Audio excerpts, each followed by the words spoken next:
Yeah, this is Gary Richard Arnold. It's June 2011. We're at the Conspiracy Conference.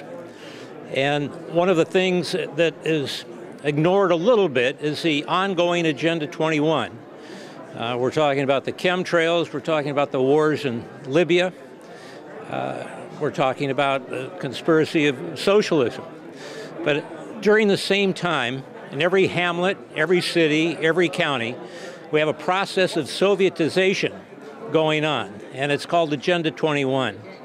This operation in the United States began at the University of Chicago, an address called 1313, which is the clearinghouse for public administration. There, they put together unions for every job within inside a city or a county, whether it has to do with the treasurer, the city manager, or the county administrative officer. There are unions for every one of these jobs, and they're all controlled. They were all set up and designed by the University of Chicago, which was Rockefeller funded. During some years before that, a man by the name of Charles Merriam, again, a Rockefeller operative, put together the so-called scientific control of a city manager system in which the city council and the mayor turn the management of their city over to a trained manager. These managers inside the United States, in most city charters and independent charters, or cities that have been, or in cities that have been given the authority of the state to exist, have within their charters or within their rules a requirement to have a city manager. And again, these people are trained. The managers are not required to be citizens in most cases. They're not required to live even in the city itself, and they're not required to be a citizen of the United States. These trained managers also, inside most of the charters, say that in times of emergency, they're the ones that take over control. It's not your elected officials that are merely the window dressing to give you the false impression that they are allowed to control or manage the city that you elect them for. During their campaigns, they tell you about all the wonderful things that they are going to do. But again, written in stone in most of these city charters, they're forbidden under penalty of fine and jail to go themselves to a city department without going through first the city manager. So the fraud of self-government inside the United States is real. Most people think that they're still free and they're still electing representatives. But these representatives, in addition, with these cities, have been broken into regions. This is something we addressed some 20 years ago in the city of Detroit during the convention when Ronald Reagan was running for president. There were 3 candidates running. They were all trilateralists. And this was a Republican convention in Detroit 30 years ago. Now, this certainly shows its age, but it calls for Reagan for president. This was in order to get the information about the Council on Foreign Relations and the Trilateral Commission inside the convention to those delegates. Thank you. And on this tabloid, we put the Council on Foreign Relations, or control of the unions, of the media, the cabinets, those that were members of both the House of Representatives and the United States Senate. It also shows those that are in the media and those controlling the unions. So again, it's virtually an SS, like Hitler's SS. They operate in the foundations and in the American institutions. Inside the same tabloid, we looked at regional dictatorship. This is, again, how the Agenda 21 and regional government is occurring. I'm going to read you just what one governor of Colorado said when he was talking about regional government and its effect on individual representative government. This is Governor Carr of Colorado. He says a regional authority constitutes the most violent attack on the American constitutional way of life and has been made, if unchecked, will develop into the bitterest issue which the American people have encountered since slavery. He says, there exists in this country today a plan to commence a remodeling of American lives on the basis so dictatorial, so monarchistic, so bureaucratic that its very exposition proves its hostility to our American form of government. But he goes on paragraph after paragraph concerning the destruction of self-government. Now, the other half of this page, it showed where's my other half? I guess I just unfolded. Thank you.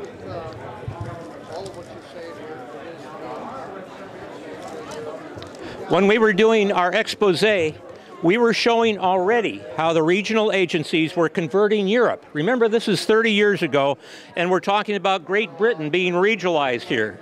It says, not great anymore. Great Britain, there are no states or even counterparts. Local governments have fallen historically, derives its authority from the national government. There is no separation of powers. The Parliament is an easy place to make a special commission and white papers to influence local action.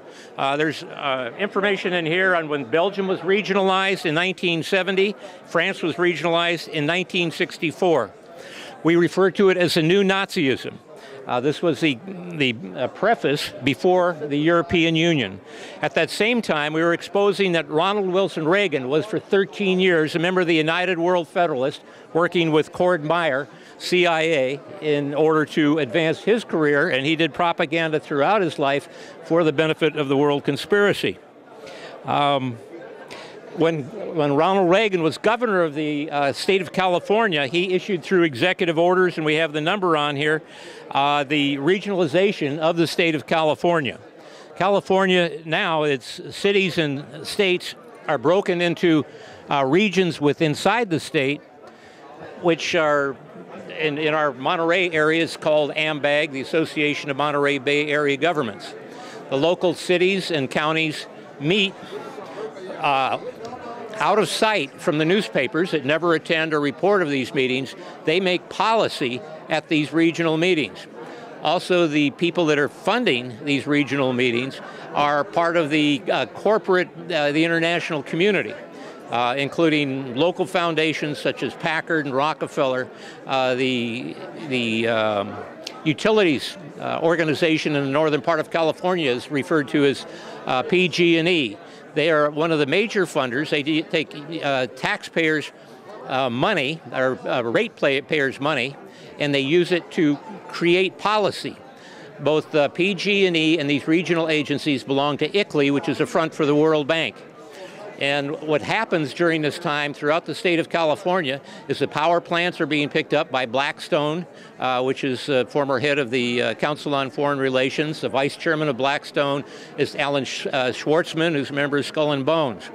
But when you talk about the power, the newspapers, such as Bill Gates, who bought, through his foundation, the San Jose Mercury, the Monterey Herald, and the Santa Cruz Sentinel.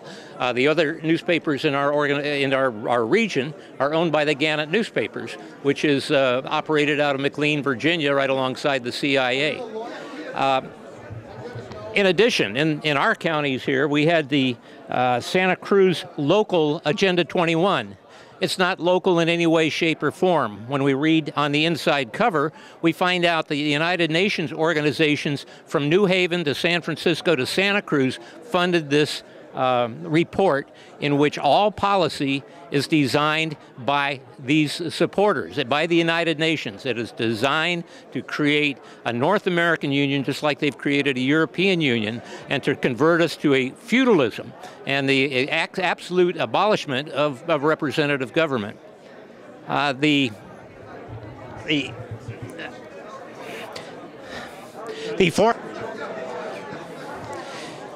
of the persons that exposed a lot of the regionalization, the Agenda 21, is a major called Major Arch Roberts. He was the assistant to General Walker, who was a general in Europe that put together a pro-blue program advocating education of the American troops of the Constitution and their inheritance. and he was pulled immediately from his command, and he was taken back to the United States and thrown in a mental institution in which he was tested within the next 10 days to be shown as one of the sharpest minds in the country. But his involvement in history continues when people look up that particular name. But Major Arch Roberts had his finger on this organization for some time. In fact, if you go back to Philip Drew, Administrator, a book written by Woodrow Wilson's right-hand man, Colonel House, you'll find the advocation of a North American Union in that particular novel, which was designed as a blueprint.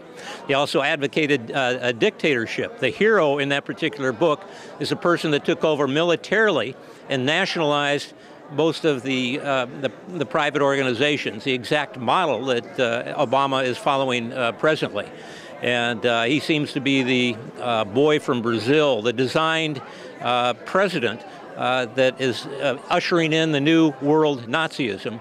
In fact, that's what, again, it was called, the subheading of the newspaper I showed you just a few minutes ago. This continues. It's one of the most serious applications of tyranny because it's happening in your own community on the local level. And while we're watching the international forces play back and forth in war, and we see the poisonous,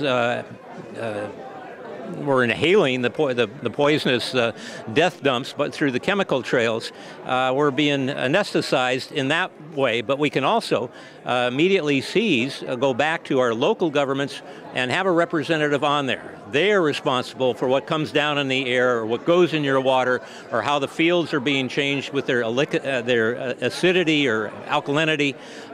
These are the people you need to talk to so they can wrestle back the power that they've turned over to city managers, which are wired from the top down. And right now, all the forces are pushing for the next, the conspiratorial forces are pushing for the next emergency in which they can declare martial law to eradicate what is left of local government. But right now, you've got control of that, and you need to reassert, get involved, use your local institutions for disseminating this really valuable information. But Agenda 21 is the poison network. This is setting up the so-called Nazi operatives throughout the communities. And they're continually, through their meetings, they do not set policy. Their policy is given to them again through the clearinghouse at 1313 Chicago. They've moved some of those headquarters to Washington, D.C. And the newspapers are in coordination to keep all of this silent.